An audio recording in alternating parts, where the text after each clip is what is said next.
ठीक है जी, welcome back. जो अगला हमारा मरमर जिसको हम डिस्कस करना चाह रहे हैं वो हमारे पास है मिड डायस्टोलिक मरमर। पिछली वीडियो आपने उम्मीद है देख ली होगी, अगर आपने नहीं देखी तो प्लीज़ वो पहले देखिएगा, पार्ट 1 जोन सा है, क्योंकि उसमें मैंने थोड़ी फिजियोलॉजी बताई है, उसकी बेस पे ही आपको ये ज़्यादा अच्छे तरीके से समझ आएगी। तो लेट्स स्टार्ट। जो मिड डायस्टोलिक मरमर होता है ये बेसिकली क्या होता है, जो डायस्टोल वाला पीरियड है इसके बीच में आता है। ठीक है, अब हम पहले ऊपर डिजीज़ लिख लेते हैं और फिर जोन सा है हम देखते हैं कि ये किन के अंदर मिड डायस्टोलिक मरमर आता है। ठीक है, मिड डायस्टोलिक मरमर जोन सा आता है वो इसकी मेन डिजीज़ आती है एक्यूट रोमैटिक फ़ीवर। ठीक है, एक्यूट रोमैटिक फ़ीवर में जो है ये मरमर आता है, उसमें जब हार्ट इन्वॉल्व हो जाता है, हार्ट इन्वॉल्व होता है तो क्या होता है हमारे पास एक्यूट रोमैटिक फ़ीवर में, हमारे पास माइट्रल का जोन सा क्या होता है, स्टीनोसिस हो जाता है, माइट्रल स्टीनोसिस हो जाती है ना। तो mitral stenosis is the second disease. ठीक है, और acute rheumatic fever is the first disease. इन दो डिजीज़ में जोन सा है ना मिड डायस्टोलिक मरमर आता है। एक्यूट रोमैटिक फ़ीवर की वजह से ही माइट्रल स्टीनोसिस होता है, लेकिन अगर किसी और कॉज से जैसे कैल्सिफिकेशन या किसी और वजह से एज रिलेटेड जोन सी है कुछ हो, तो उसकी वजह से अगर माइट्रल वाल्व स्टीनोसिस हो जाए तो फिर भी मिड डायस्टोलिक मरमर आएगा। अब हम माइट्रल की पहले पोजीशन देखते हैं। ठीक है, ये अगर हमारे पास जो है हार्ट है, ठीक है, और ये इसके वेंट्रिकल्स हैं यूं करके। ठीक है, तो माइट्रल वाल्व यहाँ पे पड़ा हुआ है हमारा। मिड डायस्टोलिक मरमर अब क्या होगा, मिड डायस्टोलिक मरमर होगा कि पहले अगर हम बात करें एट्रिया जो आपके पास वेंट्रिकल्स हैं और पूरा हार्ट ये सिस्टोल में गया, सिस्टोल का पीरियड आ गया। ठीक है, फिर ये एक डायस्टोल का पीरियड आ गया और उसके बाद जो है अगला सिस्टोल आना है। ठीक है, तो अब हम इस फेज़ की अगर हम बात करें तो ये जो डायस्टोलिक मरमर है वो ये इस पीरियड में मिड डायस्टोलिक मरमर है ना, तो ये इस जगह पे आएगा। ठीक है, मैं इसका कलर थोड़ा सा चेंज कर देता हूँ, ये तो बिल्कुल ही नहीं नज़र आ रहा है। ये मिड डायस्टोलिक मरमर इस पार्ट में आएगा।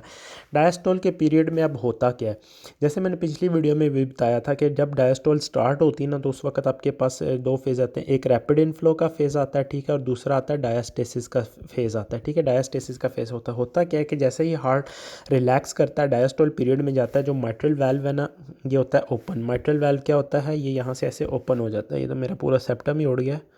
माइट्रल वाल्व ओपन हो गया। ठीक है, अब जो ब्लड यहाँ पे सारा पूल हुआ था ना ये सारा एकदम नीचे गिरेगा, जितना भी ब्लड है, और फिर फर्दर पीछे से कुछ और ब्लड जो सा है ना वो आएगा। ठीक है, तो जो माइट्रल वाल्व जब ये होता है ना, जब ये ओपन होता है तो सारा ब्लड जब माइट्रल वाल्व के अंदर से गुजरता है, ठीक है, उसमें भी स्पेशली जब आपके पास जो डायस्टोल का जो सेंटर वाला पीरियड होता है, ठीक है, डायस्टोल का सेंटर वाला पीरियड यानी कि जिसके अंदर ये जब माइट्रल वाल्व के थ्रू फ्लो चल रहा होगा। ठीक है, आपके पास ये डायस्टोल आप खुद इमेजिन करें, हार्ट जो है ना, हार्ट कितनी जल्दी बीट करता है अपना हार्ट में, खुद आप सुन के देख लें, S1 S2 कितनी जल्दी आ रही होती हैं। तो ये समझाने में मुझे बहुत टाइम लग रहा है, इसलिए आपको लग रहा होगा कि ये मिड डायस्टोल में क्यों आ रहा है, लेकिन अगर आप इमेजिन करो कि ये जो ब्लड इधर सारा पूल हुआ था, वो जब ये स्टीनोस्ट माइट्रल वाल्व से गुजरेगा ना, जब माइट्रल वाल्व जो नॉर्मल पहले इतना होना चाहिए था, अब ये स्टीनोसिस की वजह से जो सा माइट्रल वाल्व इतना सा रह गया है, तो वो जितना भी ब्लड इधर इसके इकट्ठा हुआ था जब वो ये स्टीनोस्ट एरिया से गुजरेगा ना, तो वो हमारे पास डायस्टोल के बीच में मरमर प्रोड्यूस करेगा। ठीक है, यानी कि आपके पास इतना सा पार्ट में वाल्व खुला, जैसे ही वाल्व ओपन हुआ, ठीक है, यानी कि इतने से पार्ट में जो डायस्टोल का ये वाला पीरियड है इसमें क्या हुआ, हमारे पास वाल्व ओपन हुआ ये वाले पीरियड में। ठीक है, और ये डायस्टेसिस वाले पीरियड में जो सा ना ये ब्लड जो हमारे इधर सारा पूल हुआ था वो यहाँ से गुजरा। ये तकरीबन लेट से जो है, क्योंकि हमें पता है कि जब हार्ट जब इनिशियली ऐसे रैपिड इनफ्लो और डायस्टेसिस का पीरियड होता है तो वेंट्रिकल्स 80% फिल हो जाते हैं। ठीक है ना, तो 80% जो वेंट्रिकल्स में ब्लड जाना था यहाँ तक वो सारा यहाँ एट्रिया में पड़ा हुआ था, तो वो जब 80% ब्लड यहाँ से गुजरता है तो माइट्रल वाल्व स्टीनोस्ड होता है, तो वो आपके पास जो है मरमर प्रोड्यूस करता है। एट्रियल सिस्टोल में भी बेसिकली ये मरमर आना चाहिए, क्योंकि जब एट्रिया जो कंट्रैक्ट करते हैं तो वो ज़ाहिर है तो वो भी तो ब्लड पुश कर रहे हैं ना, लेकिन वो ब्लड सिर्फ 20% होता है ऑफ द टोटल वॉल्यूम जो हमारे हार्ट में पड़ा, लेफ्ट वेंट्रिकल में पड़ा होता है, प्लस जो है ना वो साउंड उसकी मास्क हो जाती है। ठीक है, तो क्योंकि एट्रियल सिस्टोल के फौरी बाद वेंट्रिकल का भी सिस्टोल आ जाता है। ठीक है, तो उसमें ना हमारे पास ये जो उस वक्त छोटा सा मरमर की अगर आवाज़ आप इमेजिन करें तो वो नहीं आती, मिड डायस्टोलिक पार्ट में ये बेस्ट हर्ड होती है, तो इसलिए इसको कहते हैं कि ये आता है मिड डायस्टोल में। ठीक है, तो हमारे पास जो मिड डायस्टोलिक मरमर है वो क्यों आता है, क्योंकि जब डायस्टोल का मिड आता है तो वहाँ से ब्लड फ्लो कर रहा होता है, जो जब वहाँ से ब्लड फ्लो करता है क्योंकि वो स्टीनोसिस हुआ होता है तो वो टर्बुलेंट हो जाता है ब्लड, बजाय कि स्ट्रीमलाइन फ्लो से गुजरे। तो स्ट्रीमलाइन फ्लो जो ब्लड जब वो टर्बुलेंट हो गया है तो वो आपका यहाँ से जो है वो मरमर प्रोड्यूस करके जब वो इस एरिया से गुजरेगा तब वो मरमर प्रोड्यूस करेगा। ठीक हो गया। अगला हमारा जो मरमर है वो हमारे पास आता है पैन सिस्टोलिक मरमर। ठीक है, पैन सिस्टोलिक मरमर का क्या मतलब है कि ये जो सिस्टोल वाला पार्ट है इसके यहाँ से ये मरमर शुरू होगा और यहाँ तक जाएगा पैन सिस्टोलिक, यानी थ्रू आउट सिस्टोल। ठीक है, थ्रू THROUGH थ्रू यू ये हो गया हमारे पास, ठीक है। थ्रू आउट सिस्टोल ये मरमर हमारा चलेगा, ठीक है। थ्रू आउट सिस्टोल ये मरमर चलेगा। ये कौन सा मरमर होता है? पैन सिस्टोलिक मरमर जो सा है ना वो हमारे पास, अगर हम अब आप खुद इमेजिन करो कि सिस्टोल में क्या हो रहा है। सिस्टोल हम डिफाइन करते हैं एट्रिया के कंट्रैक्शन को, which is very small portion. मैंने जैसे पिछली वीडियो में बताया था, मेजर पोर्शन जो सा सिस्टोल का वो वेंट्रिकल्स जो कॉन्ट्रैक्ट करते हैं उसको हम सिस्टोल कहते हैं, ठीक है ना। जब वेंट्रिकल्स कॉन्ट्रैक्ट करते हैं ना उसको हम कहते हैं कि ये सिस्टोल है। मेन जो है वो यही होता है। एट्रिया का भी वैसे सिस्टोल होता है लेकिन वो बहुत छोटा होता है पीरियड, हम उसको निगलेक्ट करके ना तो जो वेंट्रिकल कंट्रैक्शन का पीरियड है हम उसी को सिस्टोल कहते हैं, ठीक है। अब आप देखो कि ये एक हार्ट है, ठीक है। मैंने ये हार्ट बना दिया यहाँ पे, और ये हमारे पास मैंने एट्रिया और वेंट्रिकल्स बना दिए। हार्ट जो सा है, ठीक है। मैं दोबारा हार्ट बनाता हूँ, मेरा हार्ट मेरे मकसद का नहीं बना। और हम कलर भी ब्लैक करते हैं, थोड़ा तेज़ कलर है। अच्छा ठीक है, ये हमारे पास जो सा है क्या हो गया, ये वेंट्रिकल्स हो गए, ठीक है। और यूँ, ठीक है। देखो ये हम लेफ़्ट की मैं बात करता हूँ अभी सिर्फ, क्या है कि अब हम कर रहे हैं बात सिस्टोल पीरियड की। सिस्टोल पीरियड क्या होता है, उसमें जब वेंट्रिकल कंट्रैक्ट करना है, हमें आवाज़ आनी, तो सिस्टोल में क्या हो रहा है, जो वेंट्रिकल है वो कंट्रैक्ट कर रहे हैं, इसका मतलब ब्लड जो है वो पुश हो रहा है। अब ब्लड किधर पुश हो सकता है? दो जगह, जो मेन जगह क्या है वो हमारे पास वो एओर्टा है। एओर्टा में जाना ब्लड है ना, ये हमारे पास क्या है, एओर्टा, जिसके अंदर ब्लड ने जाना है। नॉर्मली जब वेंट्रिकल कंट्रैक्ट करेंगे सारा ब्लड एओर्टा में जाएगा और वो पुश होएगा बॉडी में, ठीक है। ये नॉर्मल सिचुएशन में। जिन डिजीज़ में ये मरमर पैदा हो रहा है, पैन सिस्टोलिक मरमर, वो क्या है? वो दो डिजीज़ हैं। First disease is ventricular septal defect and second disease is mitral stenosis mitral regurgitation, ठीक है। ये हमारे पास हो गया माइट्रल वाल्व, ठीक है। ये हम, और ये हो गया मेरा VSD। So number 1 disease is ventricular septal defect, और नंबर 2 जो सा है वो हमारे पास है माइट्रल रिगर्ज, ठीक है। इन दो डिजीज़ में जो सा है पैन सिस्टोलिक मरमर होता है। No, what is systole? Systole is contraction of ventricle. अब आप इमेजिन करो कि ये वाल्व एओर्टा का बंद होता है सिस्टोल के शुरू में, जैसे मैंने पिछली वीडियो में बताया था, सिस्टोल के शुरू में वाल्व बंद है। एक पेशेंट, अभी हम पहले वेंट्रिकल सेप्टल डिफेक्ट वाले को देखते हैं। ये मेरे पास एक पेशेंट है वेंट्रिकुलर सेप्टल डिफेक्ट वाला, ठीक है। अब जब ये वेंट्रिकल कंट्रैक्ट शुरू करेंगे, जब ये अपना वेंट्रिकल अपने कंट्रैक्शन स्टार्ट करेंगे, ब्लड ने कहीं ना कहीं तो जाना है ना, क्योंकि वो प्रेशर उसके ऊपर पड़ रहा है, ठीक है। जब उसके ऊपर प्रेशर पड़ रहा है तो उसने कहीं ना कहीं जाने की कोशिश करनी। नॉर्मल जब इंसान होता है, जैसे मैं और आप हैं, उसमें तो ये वेंट्रिकल प्रॉपर क्लोज होता है तो ब्लड कहीं जा नहीं सकता। सो अल्टीमेटली एक प्रेशर इतना रेज हो जाता है कि वो जैसे प्रेशर कुकर की सीटी बजती है तो वो विसल जो ऊपर उसका वेट होता है वो उठ जाता है, उसी वेट के मानंद ये जो एओर्टा का वाल्व है ये ओपन हो जाता है।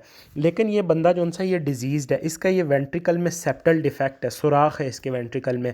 तो ब्लड जो सा है ना उसको एक स्केप मिल जाता है, क्योंकि राइट वेंट्रिकल तो very low pressure area, left ventricle is high pressure area. तो ब्लड जो सा है वो इस सेप्टम के डिफेक्ट के थ्रू जो है ना, जैसे ही हार्ट कंट्रैक्ट करना स्टार्ट करता है तो ये मरमर जो सा है आपको सुनाई देना शुरू कर देता है, ठीक है। ये मरमर जो सा है वो हमारे पास क्या है, मरमर जो सा है वो आना शुरू हो जाता है, ठीक है।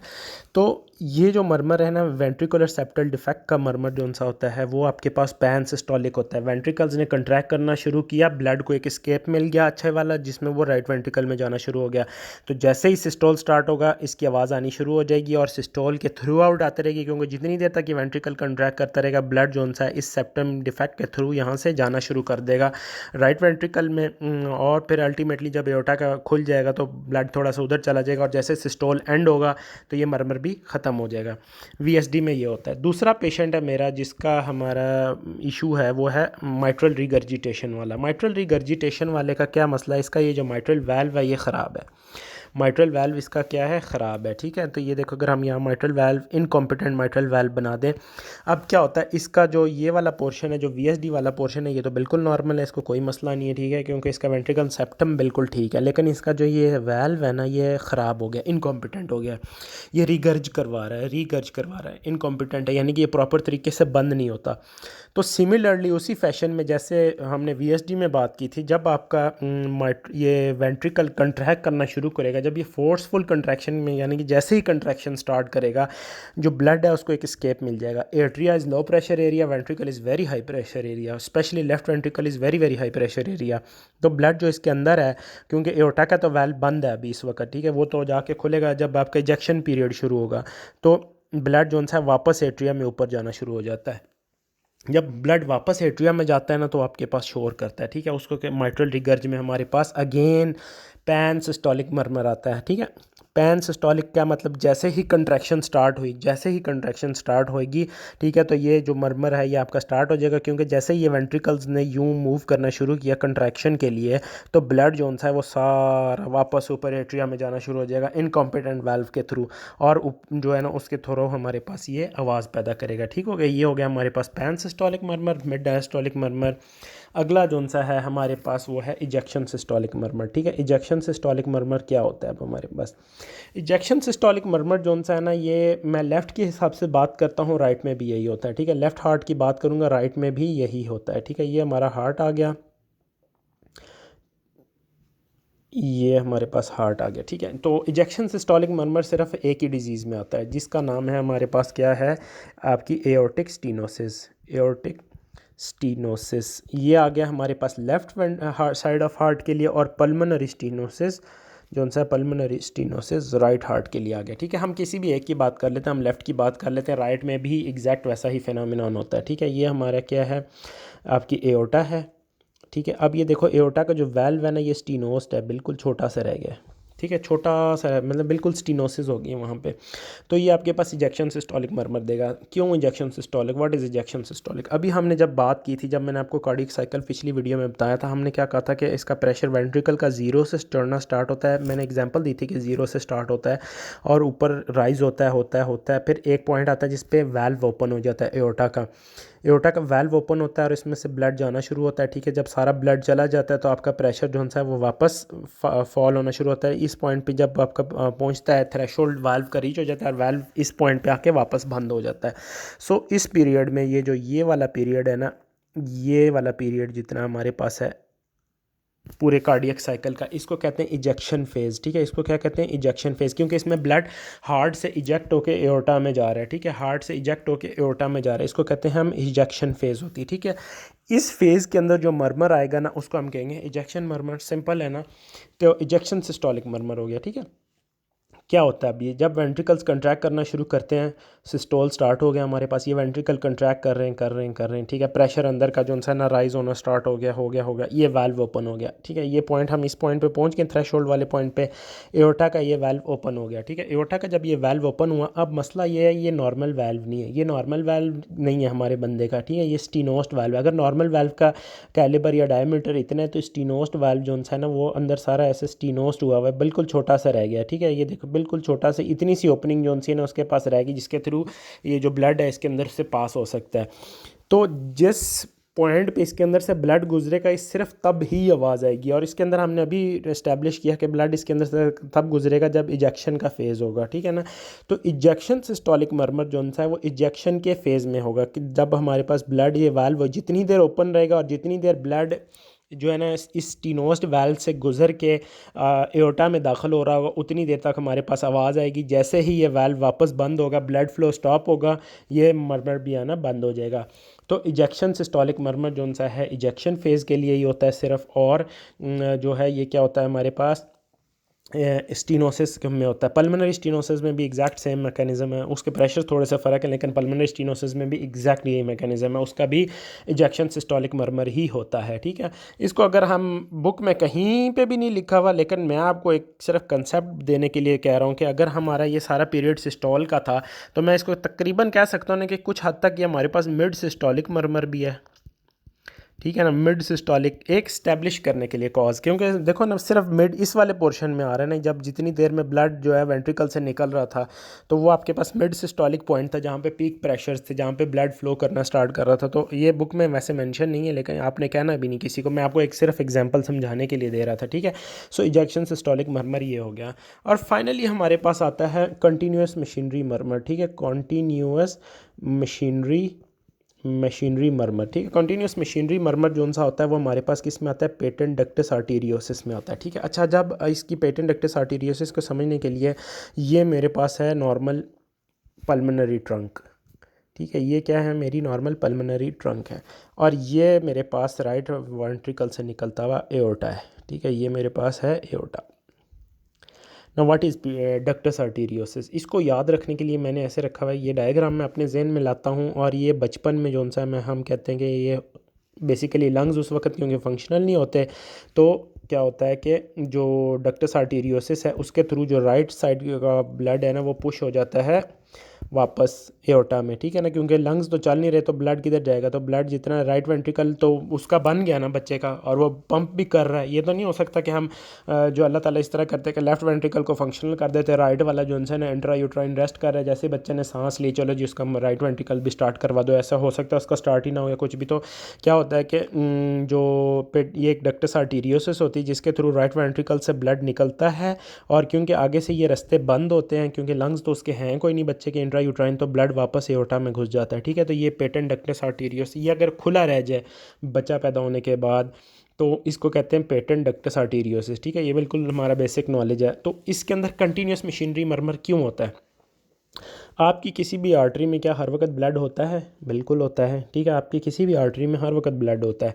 तो जो पल्मोनरी वेसल्स हैं regardless of systole and diastole of the heart, वो जो सिस्टोल एंड डायस्टोल है वो शायद सिर्फ इधर तक जो है ना वो हार्ट जो है उसके प्रेशर्स जो हैं वो चेंज होते हों, और जो पल्मोनरी ट्रंक है या एओर्टा है, ठीक है, इसके प्रेशर जो है वो अल्टर होते होंगे, सिस्टोल में ज़्यादा हो जाता है डायस्टोल में कम होता है। लेकिन अगर हम देखा जाए तो हर वक्त एओर्टा में से ब्लड फ्लो कर रहा है और हर वक्त पल्मोनरी वेसल में से भी ब्लड फ्लो कर रहा है, ठीक है ना, क्यों ब्लड रुकता नहीं है सिस्टोल के डायस्टोल के पीरियड में।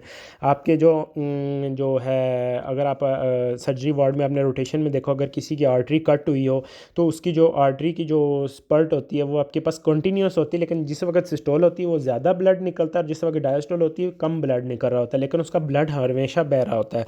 सो इसी तरह दोनों पल्मोनरी वेसल में भी और जो अयोर्टा है सब में ब्लड हर वक्त फ्लो कर रहा होता है, डायस्टोल हो या सिस्टोल हो, रिगार्डलेस ऑफ दैट। तो इनके अंदर क्या होता है कि क्योंकि पल्मोनरी जो है आपके पास ये लो प्रेशर एरिया है, ठीक है, ये हमारे पास लो प्रेशर एरिया है, ठीक है, और जो एओर्टा है ये हमारे पास हाई प्रेशर एरिया है। तो क्या होता है कि जो आपका है ना ब्लड जब वो एओर्टा से आता है वो हमारे पास यूं यहाँ से ऊपर चढ़ना शुरू हो जाता है ब्लड, ठीक है, इस पेटेंट डक्टस आर्टीरियोसिस की वजह से। Now this is abnormal communication, ये नहीं होनी चाहिए यहाँ पे, ठीक है ना। तो उसकी वजह से क्या होता है कि इसमें हर वक्त ही आवाज़ आ रही होती है, ठीक है। अगर ये मैं एक कार्डियक साइकिल बनाऊँ, ये हमारे पास डायस्टोल का पीरियड है, ये सिस्टोल का पीरियड है और ये अगला डायस्टोल का पीरियड है, तो इसमें जो ब्लड है वो आपका हर वक्त through out diastole systole diastole blood यहाँ से एओर्टा से निकल निकल के पल्मोनरी वेसल्स की तरफ जा रहा है, पल्मोनरी वेसल्स की तरफ जा रहा है ब्लड, ठीक है, पल्मोनरी वेसल्स की तरफ जा रहा है एबनॉर्मल कम्युनिकेशन की वजह से। यहाँ पे जब ये ब्लड फ्लो करता है ना ये आपके पास क्योंकि ज़्यादा ब्लड होता है, ठीक है, प्रेशर भी हाई होता है, और ये जो डक्टस आर्टीरियोसिस होती है छोटी सी होती है, जब इंसान छोटा सा बच्चा होता है ना उसके लिए ये काफ़ी होती है, लेकिन अब एक ग्रोन मैन हो जाता है, कुछ मंथ का बेबी हो जाता है, इन्फेंट या आपके पास फिट जो हो जाता है चाइल्ड हो जाता है कुछ सालों का, उसके लिए ये एरिया बहुत छोटा होता है। तो ज़्यादा ब्लड जब इधर से गुजरता है तो अगेन वो टर्बुलेंट हो जाता है, इस नैरो एरिया से जब ज़्यादा ब्लड गुजरता है तो नैरो हो जाता है। तो नैरो होने की वजह से वो क्या होता है कंटिन्यूस मशीनरी मरमर, कंटिन्यूस मरमर आता है। मशीनरी उन्होंने इसलिए ऐड किया क्योंकि ये मशीन की तरह हर वक्त ही चलता रहता है, ठीक है, मशीन भी कभी नहीं रुकती बीच में।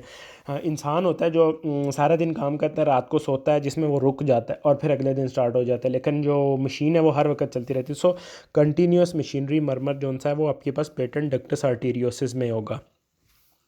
इसमें बस एक फाइनल लास्ट बात जो सी मैंने करनी वो एक होती है जिसमें होता है हमारे पास क्रिसेंडो डी क्रिसेंडो मरमर्स होते हैं, ठीक है। क्रिसेंडो और डी क्रिसेंडो मरमर्स क्या होते हैं? बेसिकली जो क्रिसेंडो मरमर ऐसे होते हैं उनकी अगर हम बात करें ना तो वो ऐसे होते हैं कि पहले D crescendo crescendo D crescendo दोनों का बताता हूँ, ठीक है। क्रिसेंडो डी क्रिसेंडो क्या होते हैं?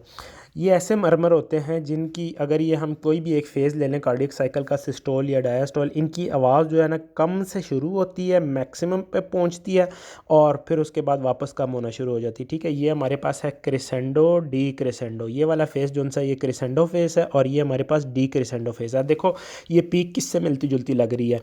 ये पीक हमारी जो सी है ना वो आपके एओर्टिक स्टेनोसिस से मिल रही कि नहीं मिल रही? एओर्टिक स्टेनोसिस में क्या होता है कि जब आपका इजेक्शन फेज़ स्टार्ट होता है, जैसे इजेक्शन फेज़ स्टार्ट होता है तो ब्लड जो है ना वो आहिस्ता आहिस्ता जो है ना वो ज़्यादा होना शुरू होता है कि ब्लड जो है वो एओर्टा में एंटर होना शुरू होता है। तो इसकी आवाज़ पहले आहिस्ता होती है फिर आहिस्ता मैक्सिमम जाती है। यहाँ पे अब सारा ब्लड जो है तकरीबन वो चला गया, अब थोड़ा थोड़ा ब्लड जो है ना वो जा रहा है, तो वो जो है ना उसके दौरान डी क्रेशेंडो मरमर आता है। तो इसकी आवाज़ जो उनसे क्या होती है पहले हल्की होती है मैक्सिमम पे जाती है फिर आहिस्ता हो जाती है, फिर जो है ना वो आपके पास जो है क्या होती है कि हाँ, इसकी आवाज़ जो सी है ना वो कम से शुरू होती है, मैक्सिमम पे जाती है और कम हो जाती है। इसको कहते हैं क्रिसेंडो डी क्रिसेंडो मरमर होता है, ठीक है। ये टाइप होती है, ये नाम नहीं है मरमर का। मरमर इसका वही है जो हमने पहले इस्टेब्लिश कर लिया है, इसकी टाइप है ये, ठीक है। Crescendo decrescendo murmur. एक खाली डी क्रिसेंडो मरमर होता है जो हमारे लेवल पे हमारे लिए काफ़ी है। वो आपके पास क्या होता है, उसकी आवाज़ मैक्सिमम से शुरू होती है और फिर कम होती है।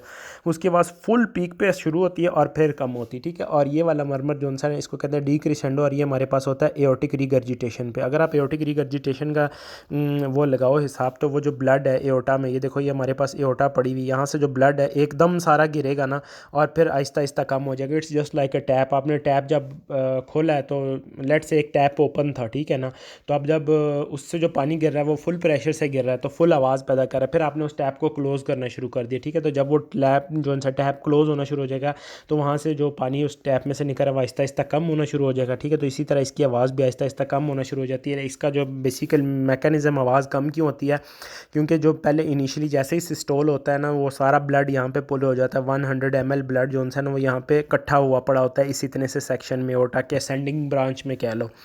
तो ये 100 ml जो सा ब्लड है ये नीचे गिरता है फुल आवाज़ से, ठीक है। फिर आहिस्ता आहिस्ता ब्लड जो सा है वो सारी बॉडी में आगे एंटर होना शुरू हो जाता है। तो ये 100 ml के पीछे बाकी जो सा है लेट से हमारे पास जो है ना 10 ml बाकी रह गया, तो वो 10 ml जो एओर्टिक रिगर्जिटेशन वाले जो वाल्व है उससे जब गिरेगा तो वो इतनी आवाज़ नहीं प्रोड्यूस करेगा, उसकी आवाज़ कम होगी। तो 10 की आवाज़ हमारे पास कम होती है, 100 की आवाज़ बहुत ज़्यादा होगी ज़ाहिर है। तो आपके पास ये इसका जो मरमर होता है वो डी क्रिसेंडो होता है, डी क्रिसेंडो होता है, ठीक है। बस इसके साथ ही हमारे होपफुली आप लोगों को समझ आ गई होगी वीडियो, अगर सॉरी थोड़ी लंबी हो गई है तो thank you for watching and stay tuned. अल्लाह हाफिज़।